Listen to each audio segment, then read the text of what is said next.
In this lesson, you're going to look at your first Greek words, and this will be the beginning of an expanding Greek vocabulary. You can actually already sound out many Greek words now that you've learned the letters of the alphabet.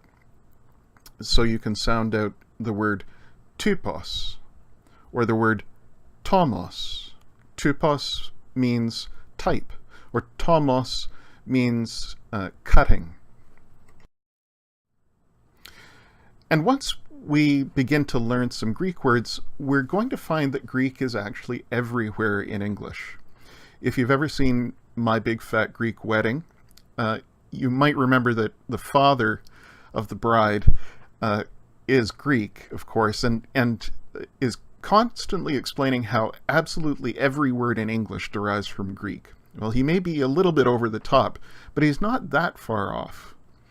And there are some common patterns that, once we learn them, make it easier to recognize Greek words in English. So the letter upsilon often becomes a Y in English, not a U. And endings are often dropped off or shortened. So typos becomes the word type. Another common pattern is that the endings of words are often replaced when they come into English. For example, the iota-alpha combination, ia, often becomes a Y, E, in English. But it doesn't have to be iota-alpha, especially when two words are compounded to create an English word having to do with a subject area or an abstract idea. We see the ending of the last word dropped off and replaced by Y. So theos, meaning God, plus logos, meaning speech or discourse, becomes theology, discourse about God. And the os at the end of logos is dropped off and replaced by Y.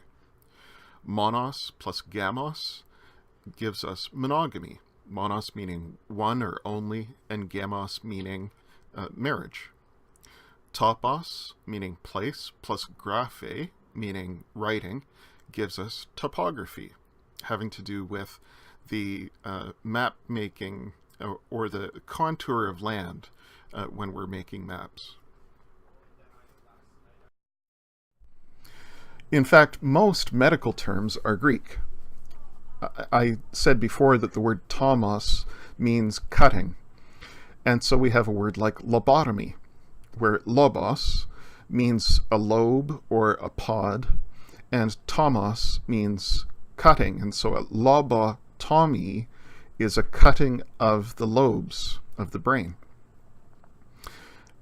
Also, if you know that iatros means doctor or healer, you can recognize where the names come from of many of the medical specialties. So podos means a foot, or concerning a foot. And so a podiatrist is a foot doctor or foot healer.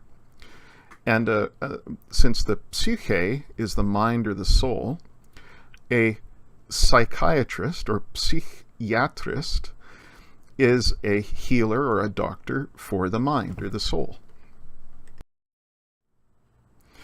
We also see Greek prefixes on common English words, especially adjectives like megas, which means big or large. And so we have words like mega store or mega star or even mega church.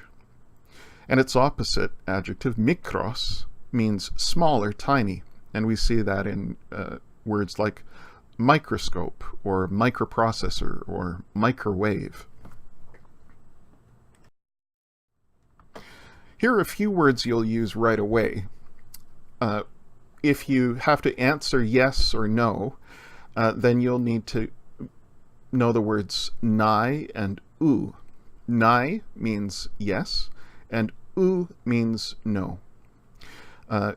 Another way of affirming something is to say Yuga, which means all right or okay. It's a more colloquial way of speaking. One thing to notice about the word no, is that If it's followed by a word that starts with a vowel, you get a kappa added onto the end, just to make it easier to pronounce. So in that case, oo can also show up as ook. And I find it easy to remember that oo means no because it sounds a little bit like you're disgusted by something, you know? Ooh. So if you don't like something, ooh, you might say ooh.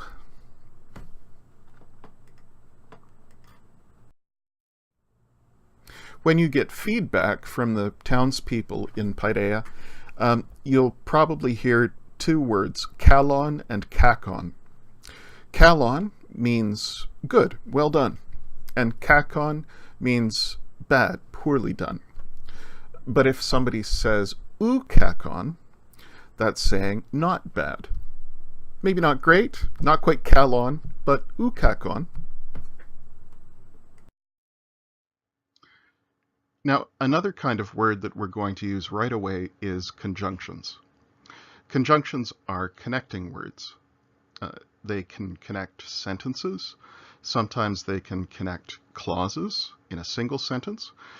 Like if I say, I'm going to go to the store, but I'll be home soon. The conjunction but there connects the two clauses about going to the store and about being home, and allows us to see the relationship logically between them, and also makes them part of one sentence. But conjunctions can also connect phrases.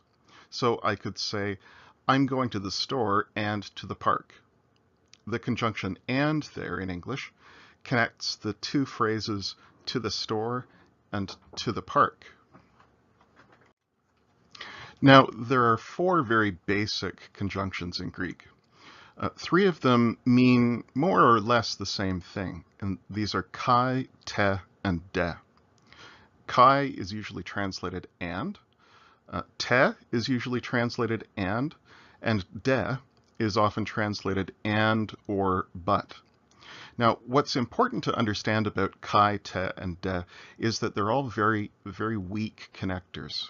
That means they don't even really have as strong a meaning as the English words and or but. They really just are a way of signaling, hey, these two clauses are connected to one another somehow. That means that when we translate them into English, particularly with kai and te, we often have to come up with different English conjunctions to translate this one Greek conjunction. So for example, we usually don't introduce a new sentence with the word and in English. I know in conversation we do, but in formal English we don't. And yet Greek often opens a new sentence with kai. Well, that's just a way of saying there's some kind of logical connection between this sentence and the one that came before. What exactly is that logical connection? Kai doesn't really say. So we have to then look at the context and infer what the logical connection is between the sentences and use an English conjunction that is appropriate. And this is why at the beginning of sentences, kai will often be translated so, or then, or next, or with some English connector like that, signaling what we think in context is the particular relationship between the sentence and the sentence that came before.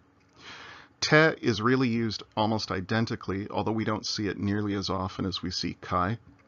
And de is very often going to have an adversative sense. In other words, it's signaling that there's some opposition between this sentence and the one that came before, or this clause and the one that came before.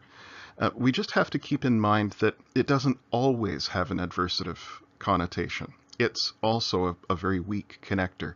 And so sometimes it'll be more appropriate to translate de with and, or at the beginning of a sentence to translate it with one of those other English conjunctions like so, then, or next. The other thing to keep in mind with de is that it's post-positive. That means that it can't be the first word in a sentence. It always comes second. So even though in our English translation we'll translate de as the beginning of our English sentence, in Greek, it's never going to be the very first word. It's always going to come after the first word. Why? There's no logical reason for it. It's just the way Greek style developed. The fourth conjunction here, though, Allah, is quite different. This is a strong adversative conjunction, and it really means but, or but rather. It's saying, we've just stated one idea, but this second idea is true, even though it seems to oppose or conflict with the idea that we just stated. So kai, te, and de, very weak connectors. Allah, on the other hand, a very strong adversative connector.